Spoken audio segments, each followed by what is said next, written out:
Well, Bluiett, I think we've known each other for the better part of, I would say, 25 years on some level. Because when I first came to New York, you were actually the first professional musician that I knew of from recordings and stuff that I met. Because we met at Rod Baltimore's, at the music store. And they had a contrabass saxophone that I had to stand on a stool to get up to play. And you walked in and you saw me huffing and puffing. I couldn't get a note out of it because I play alto. And then you said, hey man, let me see. And so you just came right up there. I was just like, wow. And it was Bluiett, Because when you first told me to move over, I was like, who is this guy? I'm like, whoa, but it's Bluiett, And, our relationship from being around with the World Sax, playing with you guys with the World Sax Quartet, and my relationship between you and Oliver and everything, it's been a long time. You're more than just like a musical hero, like an uncle, and I think it's important that we have these relationships, these mentoring relationships. And I first of all like to thank you for that. Okay, you're welcome. So let's get down to 100% business. Okay. Let's talk about your upbringing. I know about two different kinds of Brooklyn. And the Brooklyn that comes to mind for you is where? The village of Brooklyn, Illinois. The original. Yeah. Brooklyn, Illinois. Yeah, Illinois, yeah. So that's like basically St. Louis? It's in the St. Louis area, but on the other side of the river in Illinois. In Illinois. So the scene you came up playing in from there was basically St. Louis proper? In a way, I come from Miles Davis country, like their territory. He wasn't far from where we live. Right. Plus, I'm from an Underground Railroad stop. Right. So that's really the most unique thing about me. So I was raised a lot different. Yeah. By being raised in that environment, what was like the daily experience? Like, especially connected to just black culture and playing music. Was it more the popular music and blues of the day, church music? All of that. All of that. Yeah. So basically, for me, my mother liked Duke and my father liked Count Basie. But that whole area is only a few hundred miles west of Charlie Parker country. Right. So that whole area is actually like one area. Yeah. And I always looked at the Mississippi River as joining the two areas as opposed to dividing. Sure. You know what I mean? Like that. So, next question. Well, did you grow up having brothers and sisters? No, I just got one sister. One sister. Did she play music too? No. Are you the only formal musician? Just about. I was about the only one that went to school, did a whole lot of stuff. Right. I remember meeting your mom and being in Brooklyn one time with you. Oh, yeah? Yeah. But I had a stroke. And after I had my stroke in 2014? 2014. Yeah, something like that. Then that threw my whole perspective to what I was doing in another place. Right. Yeah, it was a unique place because it's really like you had to cross an area of railroad tracks and come into town. If you didn't swim across the river. If you didn't swim across the river, Because I remember playing there with you, the World Sax, we played at Jazz at the Bistro. Yeah. Yeah, Jazz at the Bistro. So the first time I found out about Brooklyn, Illinois, it was then. Okay. So so you're the only musician in the family, but both your parents love jazz and love certain aspects of the music. By your dad liking Basie so much, for me, when I hear you, I know I hear swing from either side of those musical giants, but I hear a strong root related to Harry Carney. Yeah, that was my idol in a way. Because the first time I heard Harry Carney, the Ellington Band, with the Ellington Band, and Count Basie like in 1 week when I was in Boston. Wow. So by hearing him, I said, wow. especially Harry Carney. Yeah. After I heard Harry Carney, that just blew me crazy. It had me trying to be more like him than I was trying to be like me. Right. It took a long time for that to kind of say, well, wait a minute, I can't do this, hold up. Right. I remember you telling me about you had the opportunity to play with the Basie band, and your dad was edging you to do it, but you decided not to. Well, yeah, because the music was on the way going somewhere else. So later on, my father said, well, okay, you really made the right decision. Mm-hmm.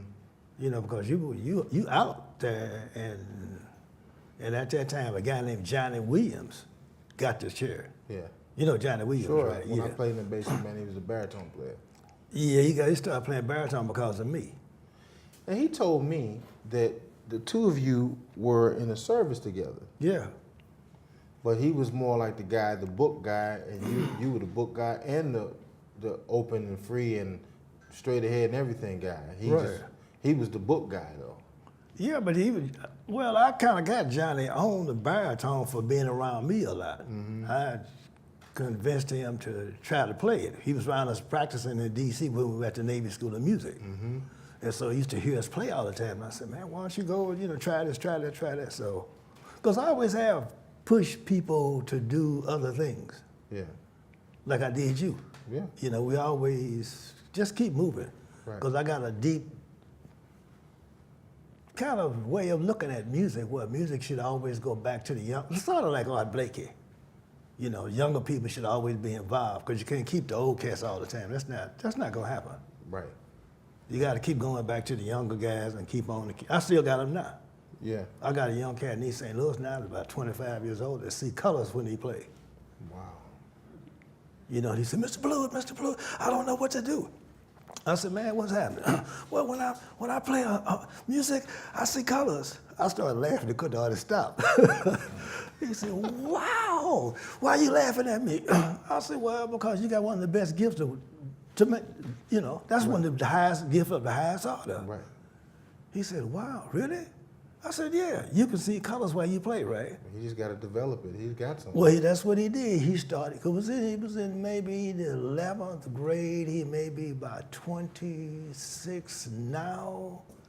And he couldn't really get, I said, man, you got a problem. You trying to still play chord changes and deal with the colors. So I pulled my horn out, got my speakerphone on, and I started playing. He said, oh, you mixing them all up? I said, yeah. Oh. Oh, that's what you're doing. I said, yeah, because it's all music. You can't just be in one place or nothing. You got to do all of that. So. Well, speaking about, keeping young people involved, you just had a gig in Staten Island. Yeah. And you had some young people playing with you there, too. Yeah, I think I had a 12-year-old drummer, a 16-year-old cat to play tenor. Curtis Lundy was on bass. A guy named, I can't think the piano player. I can't remember his name at the particular time. Sharp Radboy. Oh, Sharp Radway. Yeah, Sharp Radway. I know Sharp. Yeah. But you had Kojo playing. At Kojo. Kojo Roney? Yeah, Kojo Roney. Kojo is 12. Yeah, Emilio Modeste. Emilio Modeste, yeah, right. Yeah, talented young dude. Yeah, so I let the young, when he came up to play it, then I had them all. Plus I had Kojo's daddy playing. Oh, Antoine Roney. Roney. I said, man, why don't you come on play with us? Why? I said, because I might need you at the end of the set. Mm-hmm. And so, but I tricked him. I didn't use him at the end of the set. I had him jump in there while we were rolling. Right. So, from you mentoring, who mentored you? A band director by the name of George Hudson. Mm-hmm. That's what he would let me do anything I wanted to do. We would go out and play the band parts, and I would just play whatever I played, because I already knew the rhythm of what we had to play. Mm-hmm. I'd play any kind of note I wanted to play. Mm-hmm. So. But I was always kind of like that. That wasn't new, right, for me. So would you call him maybe your first music teacher, or saxophone or woodwind teacher? Yeah, exactly. Was his main instrument saxophone too? No, his first instrument was trombone. I'm sorry, trumpet. He was, a trumpet player with Billie Holiday and people like that. Yeah. You know, he was a formidable musician. He wasn't no joke. Right. Yeah, we all, I guess we all come from somewhere. Yeah, you have to. You know, dealing with the chronology of being in Illinois, being in St. Louis and everything, you know, there was a period that often comes up talking about in the Midwest, like the AACM, and there's another group called BAG. Yeah, BAG. We were in BAG. Right, and BAG was actually, what did the letters stand for again? Black Artist Group. Black Artist Group. There's people like you and Oliver Lake and Bobo Shaw. We had, the difference between them and us is we had people that were cameras and all that kind of stuff. So it was like totally different. We were, what they call that? When you got all these things put together. multimedia. Multimedia, exactly. We had a multimedia group. Yeah, dancers too, right? Yeah, we had dancers. I think that was Georgia, I don't remember her last name right now. Emilio Cruz was our artist. And resident, you know, so we had quite a different kind of group. So out of that, I mean, how many people are still around from that particular group? Maybe Bobo Shaw. And you and Lake? Yeah, me and Lake. Wow. So, because, you know, see, because I was born in 1940, so everybody's like age starts taking care of things after a while. Sure. Yeah. Right. So from leaving St. Louis, where did you go? I came to New York. I talked to Oliver Nelson about what I should do. And Oliver said, well, Lord, if you want to really play, get your flute, all those doubles and all that together and go to California. I said, no, I don't want to do that. He said, okay, I mean, if you really want to be a good, make a lot of money and stuff like that, right? I said, no, I want to play. He said, okay, go to New York. And that was it. So I came to New York. And that should have been, I came in 1969 on my birthday. Wow. I came straight to New York. And I said, okay, what I'll do, I'll go to New York, get me a regular job, and I'll probably stay in New York a couple of years and learn how to do whatever it is I got to do. Right. Then I walked up to Sam Rivers one day. I said, Sam, my name is Sam Rivers. My name is Bluiett. I play saxophone, baritone saxophone. He said, okay, Bluiett, we rehearse at Tuesday. Come. Wow. Did the same thing with quite a few people. I just walked up to him. Chief Bay, I did him that way. With Tito Puente and Mario Rivera and all them too, right? Yeah. But I got to the Latin scene by running into Mario on the A train. And I had my horn there. He said, baritone. I said, yeah. He said, can you play? I said, yeah. That's a hell of a question, right? No, it's a good question. He said, well, can you read? I said, yeah, I can read Duke Ellington, not Duke Ellington, to Count Basie good. So he said, okay, well, come and do this job for me. So that let me, so I started playing at the Corso, me and Tito Puente. And we jumped in it like that. I played with Lupe, a whole lot of people, Right. So. Did you find yourself in New York at all in like a studio scene ever? I didn't like the studio. Yeah. Because the studio wasn't free enough for me. After playing in the Black Artist Group, I was like I kind of am now, more wild. Not wild, that's not the word. Free. I want to play more free. I didn't want to play wild. So the studio scene in New York is really about being a lot more contained. You know what I mean? And like I remember seeing Ron Carter one day. He was up there. He played, and when he get to it, get his cigarette, his pipe out there, and read the paper. I said, "Damn, what is this?" That's not a put down to Ron, because Ron is one of the best musicians you can come up with. Sure is. But that's just the way. It was a different situation. So I mean, what do you consider like in New York, the main thing that was like the breakthrough that got you to being like household name and visible and able to sustain yourself and feel good about what you were doing? My wildness. Yeah. Because every time people would see me, they would say, like Mingus one time went down, said he was rehearsing, and so he ran down. I want to hear you, because Mingus was using two baritone players. Mm-hmm. Nobody had to sound like me. He said, I can hear you good. So then he cut out two baritone players and did me. Mm-hmm. You know, stuff like that. And so I said, well, I mean, I'm looking back, you know. So how long were you with Mingus? Off and on 2 years. Mm-hmm. So with Mingus, I'm sure you experienced some of the old music that he wrote, or older to that period, and then new stuff.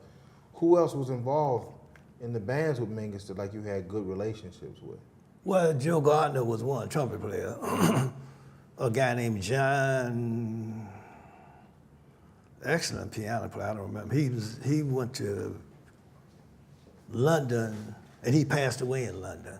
I mean, he could really, really play. I know, like conversations we've had in the past, you really love Don Pullen. Oh man, Don Pullen was my main guy. Yeah. I think Don can probably play anybody. Wow. On the planet. I mean, on the whole planet. Because he challenged,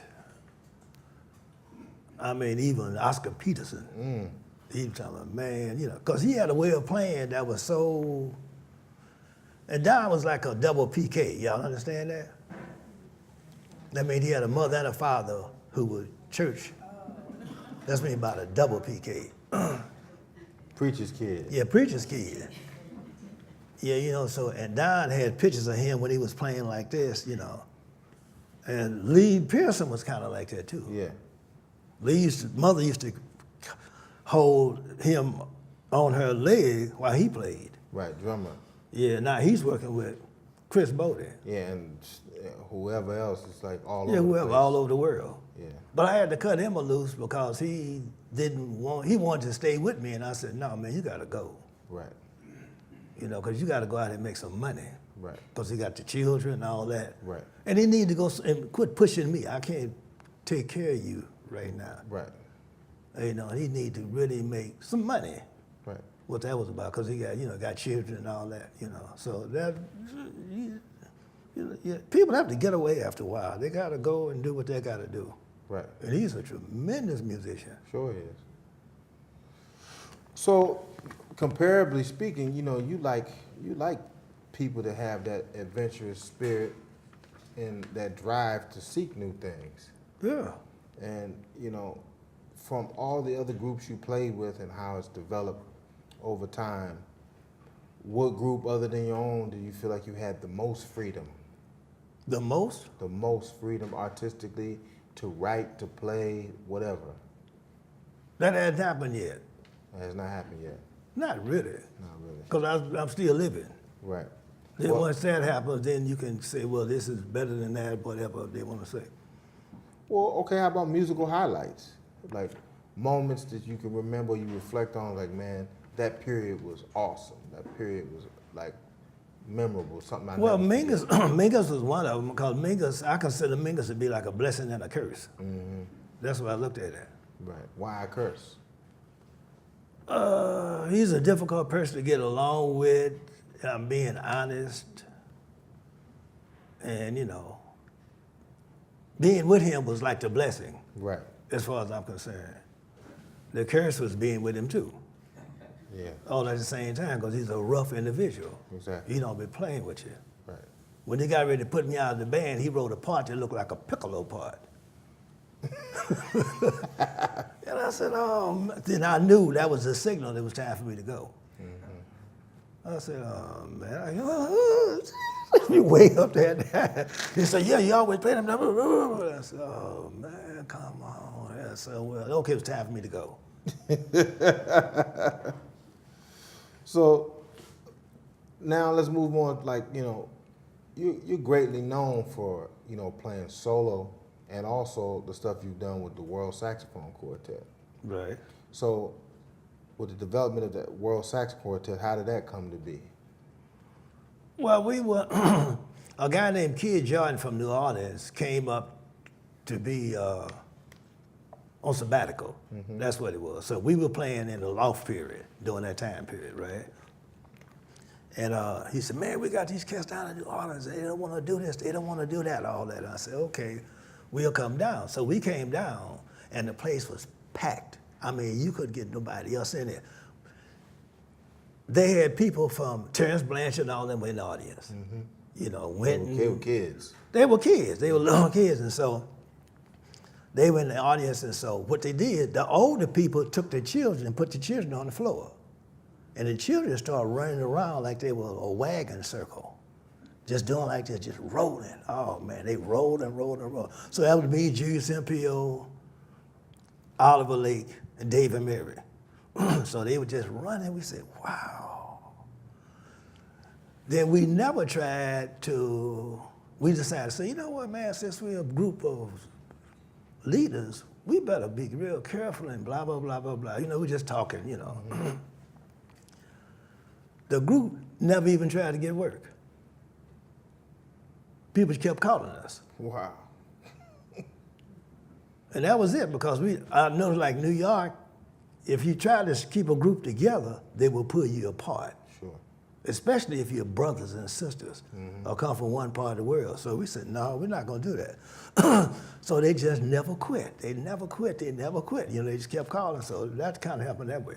Well, Kid Jordan's influence, from what I understand about him, I know two of his children, Kent Jordan and Marlon Jordan, the flute and trumpet.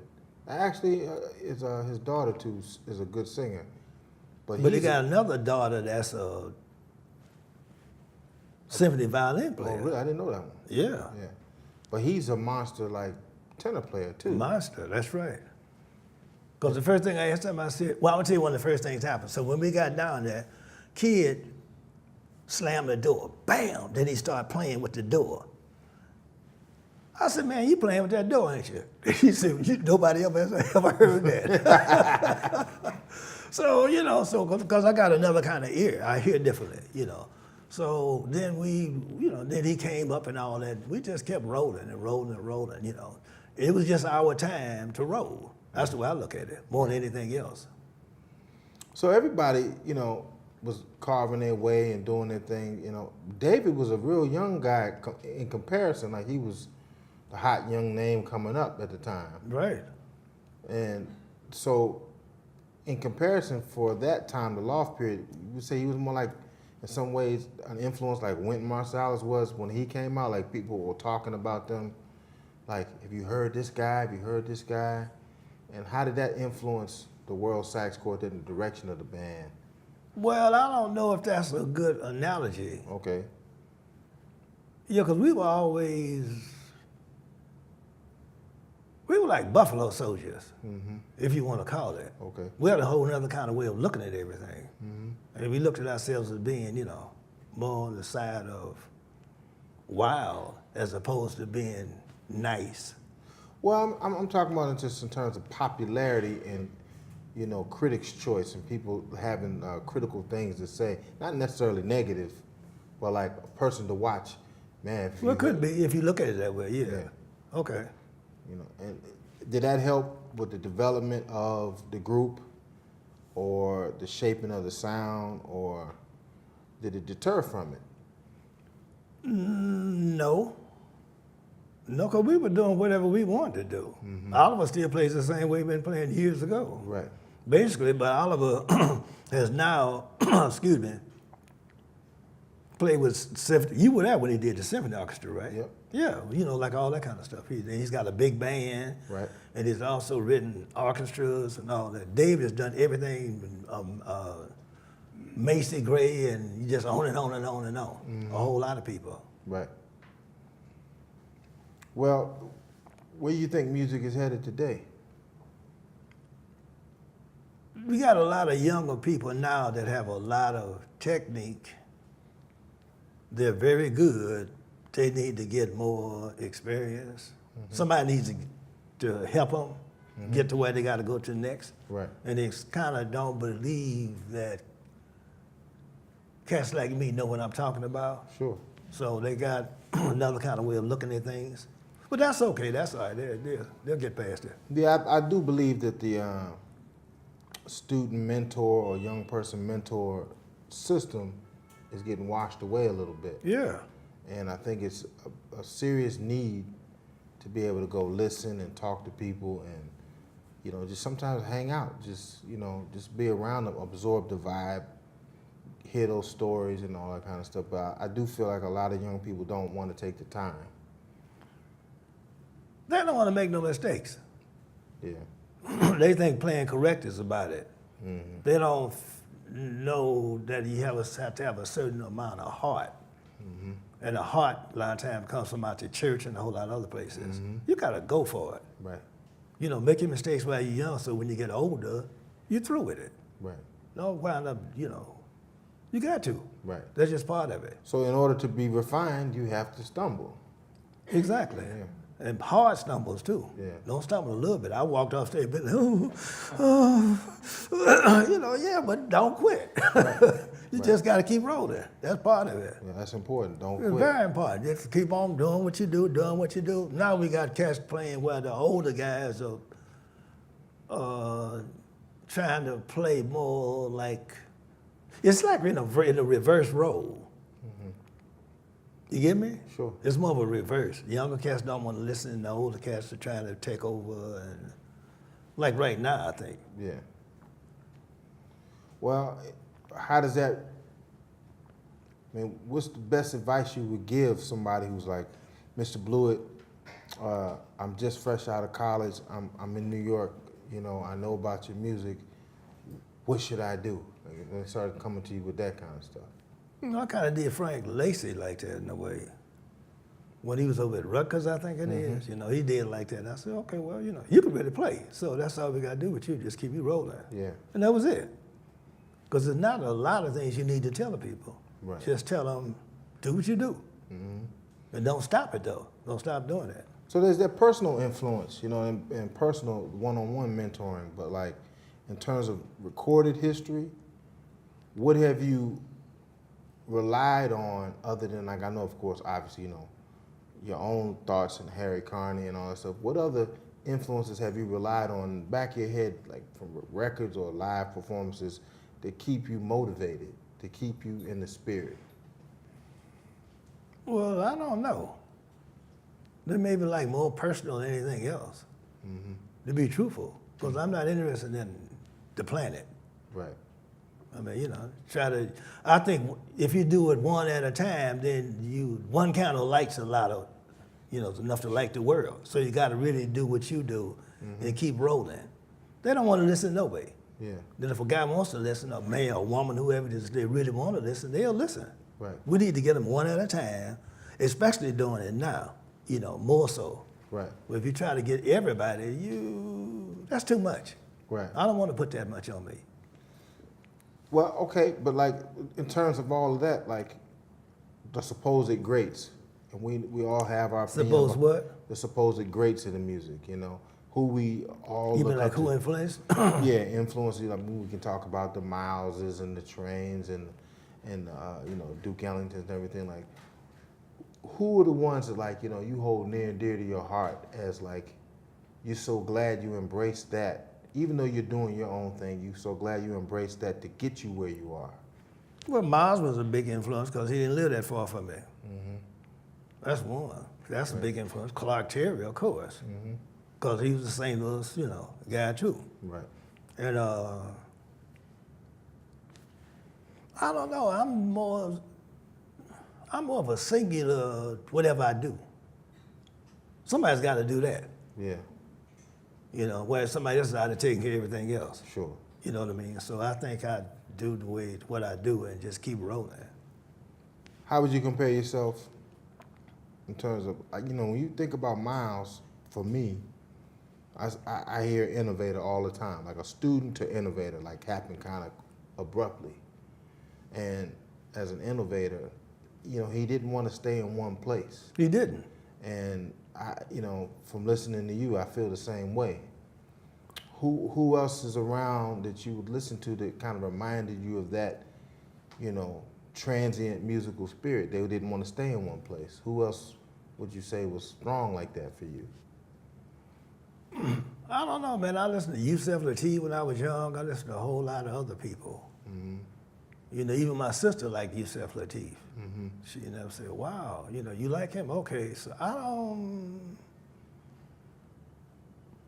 I gotta wait till I'm out of here. Then all that kind of stuff can come. Right. You know. Well, I mean, like, you know, the Trains. Yeah, but Coltrane was a huge influence. You know, Sun Ra.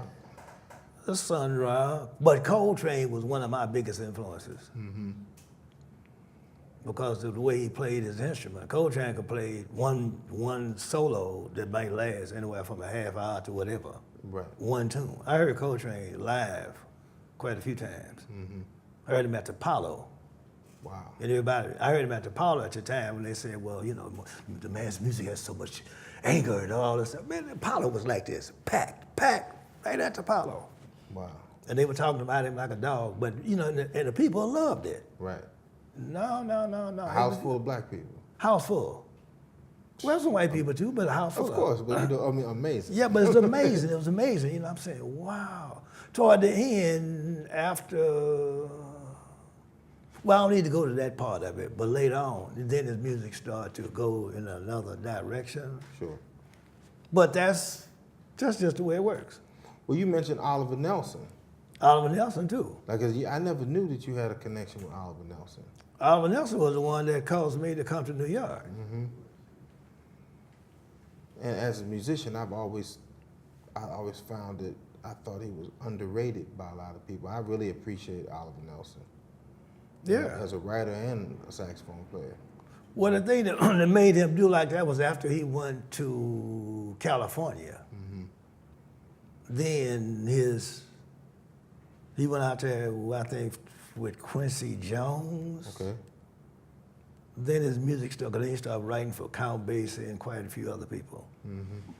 Because Oliver has like photographic memory and total recall. Really? Yeah. Yeah, Oliver could sit up and listen to a chart, then turn around and write the whole chart. He was a screaming musician, if you want to call it that. Yeah. You know, he's somebody I knew him personally. Wow. I couldn't say that I would, you know, but I did know him well enough. He's the one who caused me to come to New York. Yeah. Well, your days in New York and doing all of what you're doing, like, with your music, you know, you went through the whole period of dealing with big band sounds and, you know, the military and then, you know, Mingus and Latin jazz and all that kind of stuff. But I know when I've seen some of your compositions written down, they oftentimes, a lot of them, you write real straight ahead stuff at times. Yeah, because they're written. Because they're written. Yeah. But the way they interpret it is not the same. You don't interpret them the same way. Right. Because when you're writing, you should write as plain as you can do, but then you interpret them some other kind of way. Mm-hmm. So melodic interpretation for you is not limited to the paper. It's not limited to one person's ideal. It's spontaneous. You should bring your personality to the paper. Mm-hmm. That's the whole thing about it. But when you're writing it, it's not like Juice used to do that. Juice could write all kinds of stuff, then you have to flip it to fit where he Julius Hemphill. Julius Hemphill, you know, all that kind of stuff. He's written very complex. He was also a left hand. Okay. Yeah. See, so that means you're playing the saxophone backwards. Yeah. That's right. You know, because we play saxophone like this. With him, it should have been like that. Yeah. You know, I'm right hand, so I'm down here. Right. With the left hand's up there. Right. So that's something else I had to analyze after a while.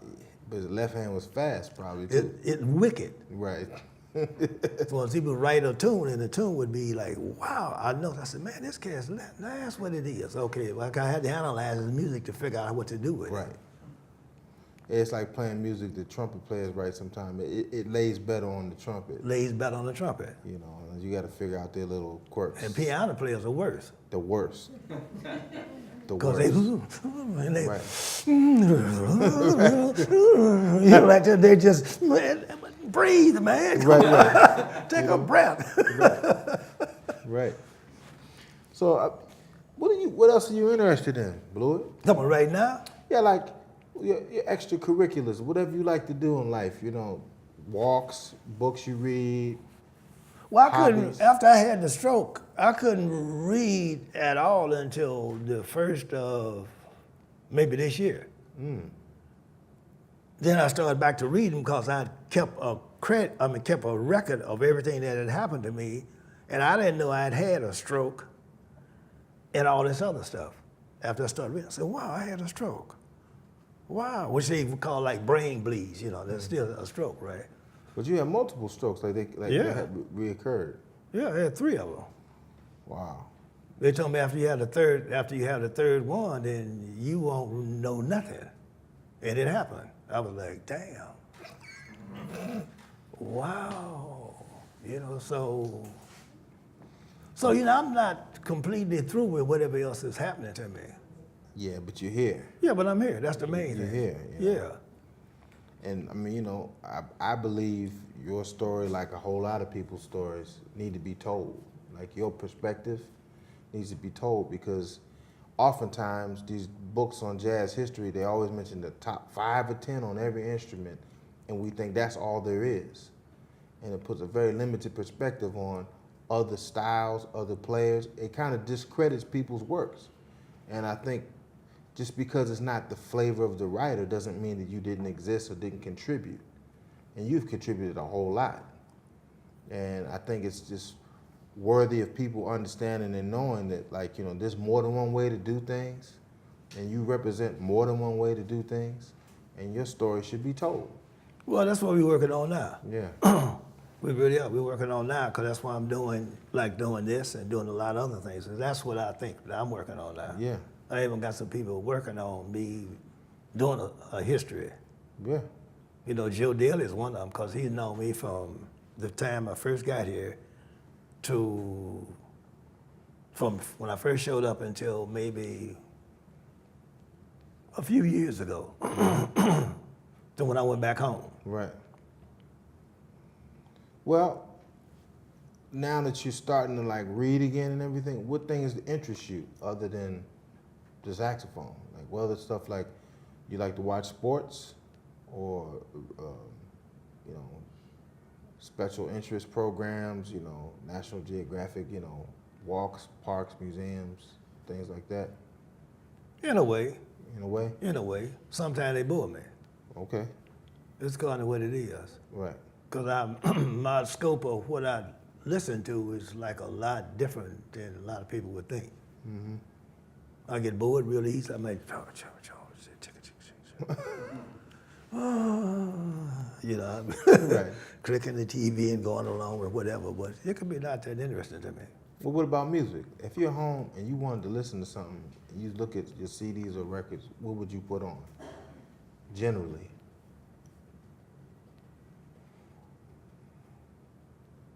Kamasi Washington right now. Oh, yeah? Yeah. Okay.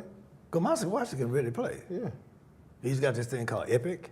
Uh-huh. Yeah, so we went to Central Park to hear him. Uh-huh. So I wanted to make sure, you know, I could catch him, right? Right. And they did that in Central Park. Yeah. That guy cats that's always coming up that can really do something, but they're in different parts of the world. Sure. Like, you know, like when we was in Paris, we used to go to Paris, and Paris is great, oh, so great. I said, man, then when you go outside of Paris, that's when the greatness kind of starts. Sure. Everybody's like the same way. Mm-hmm. Not necessarily in terms of being great, but they're more familiar. Is that the word you use? Sure. More like a family. Yeah. I had that happen to me in Istanbul too. And they played some music in Istanbul, blew me away. Right. But it was outside of being in, you know, because all the rest of the stuff in Istanbul is like those shops, you know, that you go to, right? Right. I can't think of what you call them now, but they... Yeah, but like one kind of touristy but local shops, right? Yeah, Yeah, but they have a name for them. I can't think of the name of them right now. And we, you know, but another question. So what's the current stuff that's on your mind today? Like what's going on in your life? What you're about to do? Gigs or events? I mean, I know one thing. You got something coming up tomorrow going to St. Louis. Yeah, I got I've been honored with being one of the guys that is going to be me, Oliver Lake, Freddie Washington, and another guy named Fontella Bass, and a few other people that's going to be all admitted into the Jazz Hall of Fame. That's great. Right? And that's something like kind of new. St. Louis is not known as a jazz town. It isn't what used to be. Right. Not now. Not now at all. It's more like a place where blues comes from. Well, that's good. You should be recognized. You should get everything they want to give you. Yeah, that's true. I'll go for all that. I'll take it. Yeah, I'll take it, right. Yeah, they should. What about projects moving forward? Like, how do you see next 6 months, 18 months down the road? What are you thinking about doing and working on? And Well, I'm doing some stuff with Hall next month, Bob Stewart, and a couple other things, you know, that's coming. Stuff is really coming. I did the thing with Kareem Williams a couple of weeks ago. That was really, and they had me do only one tune. I did Ode to Life, Okay. which is one of my favorite tunes I already know that I think Don Pullen might have got from me. Okay. Well, I had a good time playing with you, you know, reuniting with the World Sax when we played in Pittsburgh a couple weeks back. Yeah. That was a really fun gig. Yeah. What's the drummer? Roger Humphreys. Roger Humphreys. You know, from Horace Silver. Yeah. He played with Horace Silver. But that's his home. That's his home. Pittsburgh is his home. He came back home. Yeah. Well, Bluiett, I mean, I think we got a lot out of you tonight. Maybe. Maybe. Maybe. Mr. Elusive. You know. No, because the way I look at everything, after having the strokes and all that, that really blew me away Yeah. in terms of my mentality and being able to think and all that. So I'm looking for everything to be better and better and better. So as it goes, that's kind of the way I see it. Yeah. You know what I mean? I remember seeing you kind of right after one of them. I was playing at Sister's Place With Alex and with, Francisco Mora, Catholic. yeah, fans. And we played out there, and you were out there.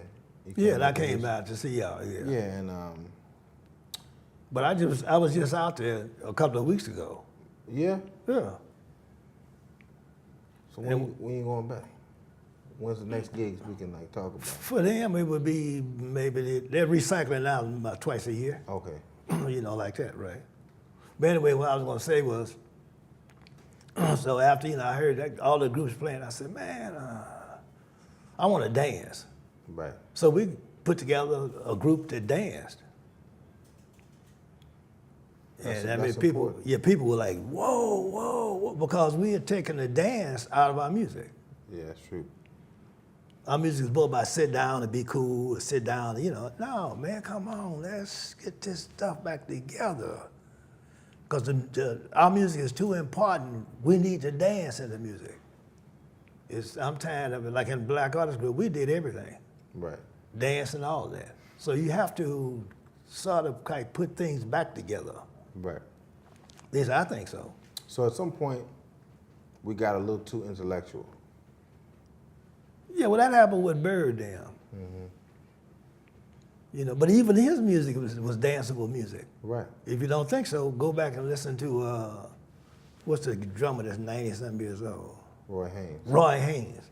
I've seen Roy Haynes do bebop dancing. Yeah. You know, I said, what? Wait a minute.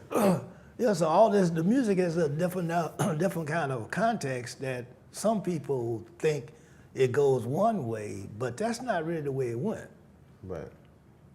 It had other features up inside of it. You know, with my, you know, playing and trying to mentor Got some tissue.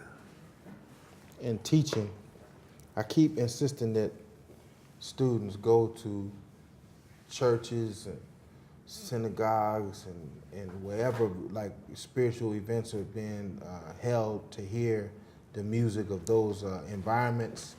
Go to different neighborhoods and hear how other people are playing, you know, how they're like, you know, playing Latin jazz, or not even necessarily calling it Latin jazz. That's what happens in the neighborhoods, you know, experience the neighborhoods. And when you go to those different environments, there's always dancing. Yeah. There's always somebody grooving, there's always somebody dancing. Ceremonial dances to just, you know, party dancing. And I think sitting down in the chair all the time playing is kind of corny. Yeah, because we have heartbeats. Then you got a heartbeat. As long as you got your heartbeat, then you got something happening with you. And the heart is, you know, if you go to a doctor, he listens to you with a stethoscope and, you know. Yeah. So we getting away from, well, that's just the way, that's just part of the times. We've gotten away from things that used to be. Right, So I think all that is trying now to come back. right, It's got to. We don't have a choice. right, We got away, now we'll be back. Then we might get away again. I don't know. right. Can't never tell. No, we can't. No, you can't never tell. So, but I got faith that things will be better than worse. Right. And if they don't, so what? So what? I mean, I don't care about that either. So I'm not gonna let nothing really bother me that's happening. You know, because that's kind of the way it works. Well, I'd like to thank you once again for your mentoring me and us all the gigs. We play umpteen gigs all over the world and you know, the lessons and, you know, hollering at me and everything. Yeah, you need to be hollering at. The hugs, the lessons, The talking, lessons, oh yeah. all of that, you know, because I think it's allowed me to give back in another way to other people, as well as develop my own thing. Yeah, because that's what you have to do. You have to develop who you are. The sound needs to come out of you, and the sound needs to be what it's got to be. It can't be any other kind of way. Right. That's the way you have to be true to yourself at all times, Right. as much as possible. At least that's the way I see it. Yeah. Be true to yourself. Yeah, you got to, because who else you gonna be true to? Exactly. It don't work if you're not true to yourself. You know, you can try to be true to somebody else. If you try to be like Miles, it's not gonna work. Miles dead. Exactly. Anybody that you know. So if you just be true to yourself, then you can always just do what it is you do, and you do it in a better fashion. Then it's just not gonna work. So that's kind of self-explanatory, right? Yeah, it kind of explains itself. Well, once again, thank you. Okay, cool. Hamiet Bluiett. Thank you. Are we through? I think we We can. have time for a few questions Okay. from the audience. I had one. You talked about the Black Artist Group. Can you paint a picture of what was going on in your world and in St. Louis in that period that kind of brought that group to existence? How did it come together? How did it form, and what was it trying to do? Well, actually, that became because of Oliver Lake. Oliver Lake was going to Chicago to see the AACM. Then we wound up getting that whole group to come to St. Louis. Jarman, all the cats, Muhal, Richard Abrams, that whole. Then when they came, we said, yeah, but we got all these other people. When we started to put together the group, we had everybody. We had Georgia Collins, I think, was a filmmaker, a dancer, artist, Emilio Cruz, and a lot of other people, you know. So it was a different kind of group that we had put together and organized for ourselves, because it didn't make sense to that. We couldn't be them, we had to be us. That would be the best way to say it, I think, you know. So, and you know, but we were still like a herd of buffaloes. So what kind of projects were you doing? What were the venues, and what was the what would people experience when they came to an event? Sometimes they would run away. Sometimes they wouldn't, because during that time period, Pruitt-Igoe, they would turn Pruitt-Igoe up. So we would go and play and sometimes it would be more no good than good. You know, so I had mixed experience. I didn't know what was going to happen when I finally came to New York. And when I came to New York, I ran into Sam Rivers and I said, hey man, blah, blah, blah, blah, I play Bluiett, I play Bluiett. I said, okay, I got a rehearsal. Come join me. Wow. Then Alatunji, it was about the same thing. A guy named Joseph Callins had me go play with him. New York was like just the opposite. You know, so then I got tired of New York after a while because it was taking me too far away from I came here when I was 29. So it was taking me away from who I was. Then I tried to be like a New Yorker. That didn't work. I was already sort of formed in a way, which is not a put down, right. It's just, it was different. It was different for me. You also mentioned Oliver Nelson a couple times. How did you meet him? How did that come to happen? Well, but the main thing I remember about Oliver Nelson was that Oliver was sitting out in his car one day, and he was just sitting back relaxing, and I disturbed him. And he said, well, Bluiett, what do you want to do? I said, well, they said, if you play these flute, oboe, everything, you know, then go to California. I said, no, Oliver, I want to play. He said, okay, go to New York. That was the end of it. It was almost that simple. You know, so that's what I did. I came to New York. You also mentioned briefly that you live near Miles. Did you ever have any interactions with him or no. Okay. No, because Miles was older. Yeah. And that was too much fear on my part. I would never try to, you know, because Miles, the tune Kind of Blue has sold more than any tune in the history of music. That's how much it is. I had a friend who used to work one of these record stores, I can't think of his name now, Kwame Shaw, I think. And they would take the records and put the records on the floor, and by the time they got to where they would come and came back, they would be gone. I mean, people would buy them that fast. They weren't stealing them. They would buy them, say, wow. So that record has outsold every record that's ever existed anywhere. Now, I'm not sure if it would be more than what Louis Armstrong did, but that's the biggest selling record ever. One other question I had was, your approach to playing the baritone saxophone is much different than anybody else. And one of them is extended range and extended technique. Was there anybody doing that? How did you even think about playing the baritone at that, you know, the upper registers? Well, when I was in school, I told my band director, I said, look, I want to play an instrument shaped like this. And the kid said, that's a trumpet. You know, so I wouldn't have a trumpet. I said, oh man, that's not it. Oh. So then I went back. But I never forgot how to finger trumpet. Anything I do, I don't forget, almost in a way. You know, even with having strokes and all, I just remember. And I remember the system of things being like in 7, trombone, all that. You know, I figured all that stuff out just thinking about it. So ask the question again. I went off a little bit. About the extended range of the... That kind of came out of me just wanting to be me. You know, because I had played clarinet. You know, my little fingers were so smart trying to cover the holes in the clarinet. You know, so it made me be way more accurate. So I didn't forget the clarinet. I played flute. So here I am, I'm already up here anyway. Then I worked my way on back down.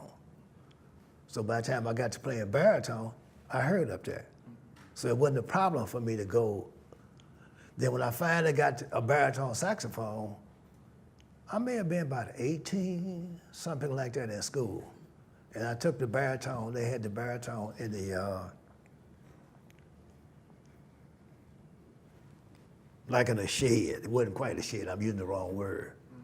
And I said, wow, I finally got to a baritone. Because baritone chose me, I didn't choose it, to basically be truthful. That's like, you know, for me, that's what I always say it. Then I got my baritone. I was playing baritone because we was playing in these blues bands. And I had my little clarinet playing in a blues band, so I was playing blues clarinet, you know. And everybody would just sit there and look, and I'd have my head down. I would just be so ashamed. So when we got to, when I got to baritone, then that all stopped. All of that stopped. It all started really coming together. You know, at one time, me being high and all the way down to the low. But I tried the bass saxophone. No, that's not my instrument. I was an E-flat man all the way. I kind of knew, you know, what was going on. And I changed over real fast after that, real quick. And that was it. You know, from the top all the way down to the E-flat. I didn't go under. I didn't like bass sax. I tried the bass sax. That's more like James Carter territory. James Carter can do anything, top to bottom, all the way around. That's him. He could do that. Or graphing and all that, you know, the double baritone, all that kind of stuff. Yeah. Other questions? When you wanna? I'd like to ask a question. Yeah. So, not to disparage jazz studies in higher institutions of learning, but I work with a bunch of lawyers, and every lawyer I've ever worked with always says, law school doesn't prepare you for being a lawyer. Everything you learn there, you're not gonna be able to like put out into the real world. What do you think about jazz studies in higher learning and how it prepares musicians to be jazz musicians in the real world? In a way, it doesn't. You have to fight your way through everything that you. I remember I had a friend of mine who named Charles Turner, and he graduated. Then he said, "Man, do you know what them people told me?" I said, "What?" I said, he had to learn German. They told him to forget everything he learned. That was the first thing that jumped out of his mouth, to forget everything. I said, wow.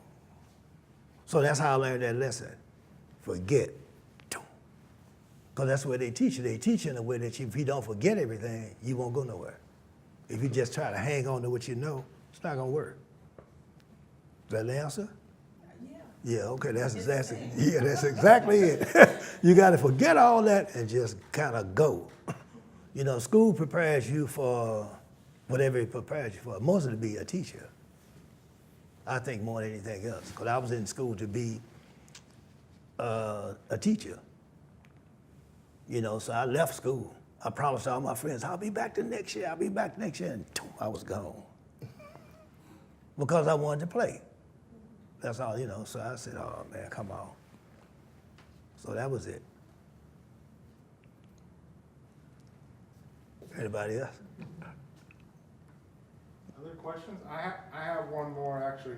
I'm looking through your discography, all the recordings you've been on. It is 28 pages long with about 7 or 8 albums on every page, hundreds of recordings. Just a couple of people jump out, and I'm wondering if you could maybe share some stories about or perspectives on. Early in your career, you recorded several times with Dollar Brand. Are there any looking back, this is all the way in 1973 with Cecil Bridgewater and John Stubblefield and Cecil McBee, a couple different times. What was your experiences with Dollar Brand?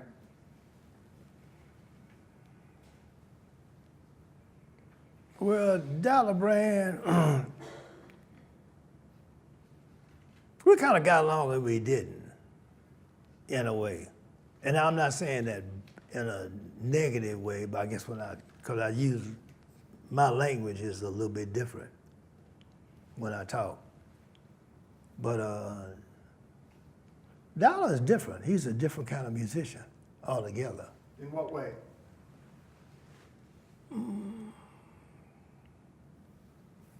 Just the way that he plays. You know, just the way he plays. Dollar came here because I forgot what musician, he did something with some musician that caused him to get into the country. I can't remember exactly now how that happened when I was playing with him. And one day I was telling him about I said, Dollar, why don't you put the piano over here, blah, blah, blah, blah, blah, blah. Then I told him something about, well, take the top off the piano. Then he really kind of looked at me real funny. Because we had been playing in Black Artist Group with the tops off the piano. You hear it better. You know, so I said, kind of goofed up with him. But he, I can't remember, he came over here because of somebody. Was it Hugh Masekela?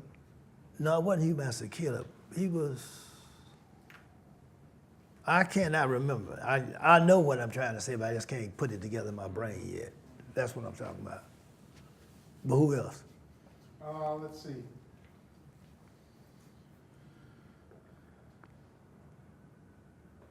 What about Sonny Murray? Sonny Murray crazy. Sonny Murray was like, well, I mean, he was always kind of out. You know, he was like one of the first kind of cats, him and trying to think of this trumpet player. He did. That was sort of out of that time period. The cat played trumpet by the same age. Sonny Murray. Trumpet player, maybe Ted Curson? No. Well, Ted Curson did too, but another trumpet player, I can't really think of his name. He was one of them cats that was like way ahead in terms of avant-garde playing.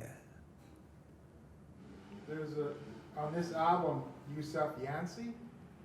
That name, that trumpet player. Yusuf Yancey was playing an instrument called a theremin. So I mean, when he was playing the theremin, he was just laughing and grinning so hard. It was so much fun for him, right? Yeah, that's what Yusuf Yancey was doing. He loved that. That was like one of the biggest thrills of his life. To be able to play because the theremin, you have to play it and you move your hand and do all that. So that was a thrill to him. Who else? When we were talking in the back, you did this recording with Cat Anderson, who was famous high trumpet player for the Duke Ellington Orchestra. And you pointed out something very interesting about his playing. But maybe talk to us a little bit about Cat in particular. Well, I did a record with Cat Anderson playing with Mingus. That's what that was. And Cat, instead of being like Maynard Ferguson played high, but it was, oh man, it would hurt your ear. Cat played high and it was real sweet. So his control of sound was more than you could even believe. And he played it just as high, or higher, way up there, but it was real sweet. That was the difference. I said, man, wow, this guy's something else. Then he was, but then again, playing a brass instrument, you always have a fight because it's metal against lip. And so trumpet players always had to warm up to do all that. So one night I heard Cat play with Ben Webster, and Ben Webster was on his way to dying during that time period. And I had no idea he was more avant-garde than all of us. I said, wow. So that let me know that Duke Ellington's whole band was like just outrageous. Because anytime you could be that outrageous, the whole band was like that, right? They had all these sweet sounds and all this stuff. I said, whoa, whoa. So that plugged me in to why I liked Duke as much as I did. And I always thought we could have got said, well, Duke Ellington's band plays our tune. Not really.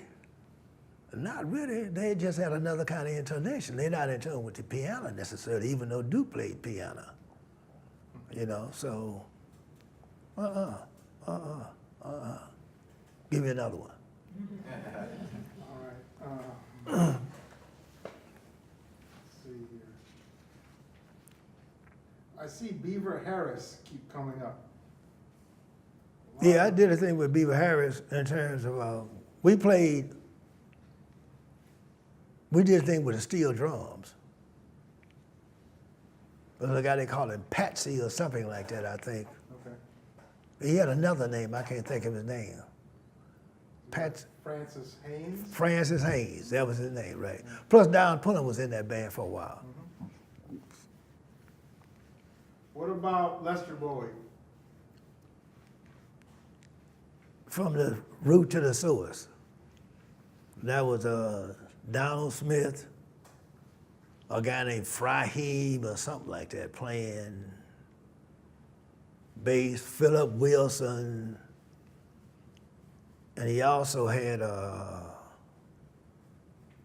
Philip Wilson, Lester, I don't remember exactly everybody right now, you know. But one of the experiences I can tell, we were playing in Italy, and the sound went off in over one half of the town. You know, the sound said, just dropped down. So we kept playing. We didn't stop. And Philip Wilson and I just hung in there, just kept going and going.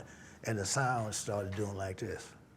No sound. The sound started to just roll up. And by the time the day was over, we looked and said, wow.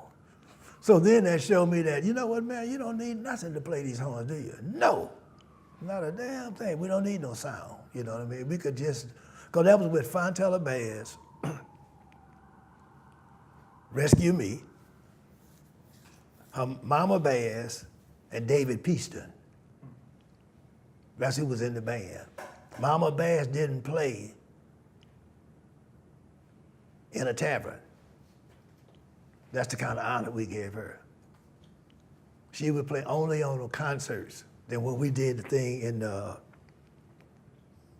taverns or whatever, she would just sit in the audience and look. Can you tell us more about who she was? Mama Bass? Mama Bass was Fontella Bass's mother. She was David Peaston's mother. And I knew them from back in the St. Louis days. I didn't know Mama Bass, but I knew Fontella more so than others. And I knew Lester Bowie from the Black Artist Group. And Philip Wilson. You know, we all knew each other like that. Another name that comes up, interestingly, throughout your career, someone who hasn't got his due, no longer with us, but John Stubblefield. Tell us a little bit about your relationship with him. John Stubblefield always was like a consummate, like basically New York type musician that always kind of wanted money more so than leadership. I was just opposite. I wanted to be me, more than that. So John, when we went to visit him in the hospital, President Clinton had come up there the day before, the day after, something like that, you know, at that time period, when he's really, really sick on his way out. So, he was one of the most soulful musicians I think I ever run across, to be truthful. He could really, really play. Yeah, he had turned New York into his home place. So, and he was from Arkansas or something like that, I think. Yeah, him and Joe Gardner, I think, were from the same part of the world. Any other questions? Anybody else? You got to be. Come on, y'all. You know, usually when I get into a situation like this, it's like people say, well, they don't want to answer a question. Right. I don't want to appear dumb. Then they'll come up right Then they'll come after the concert and they'll say, what about so-and-so? Just ask me anything, because, you know, the dumbness doesn't come in the face anyway. Just ask what you need to ask, because once I hit the door, I'm gone. That's it. I'll ask one last question. Okay. The relationship between math and jazz. Math and jazz are both of them are very mathematical, especially when you're dealing with it from the writing perspective, like with Stockhausen and, not Stockhausen, what's this other cat's name? I can't think his name now. I used to do that. We used to have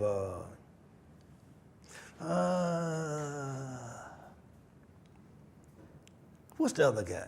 Hindemith. Hindemith, right. Because we used to have things we used to do with Hindemith that let me know that, you know, that they're very mathematical. Because we have,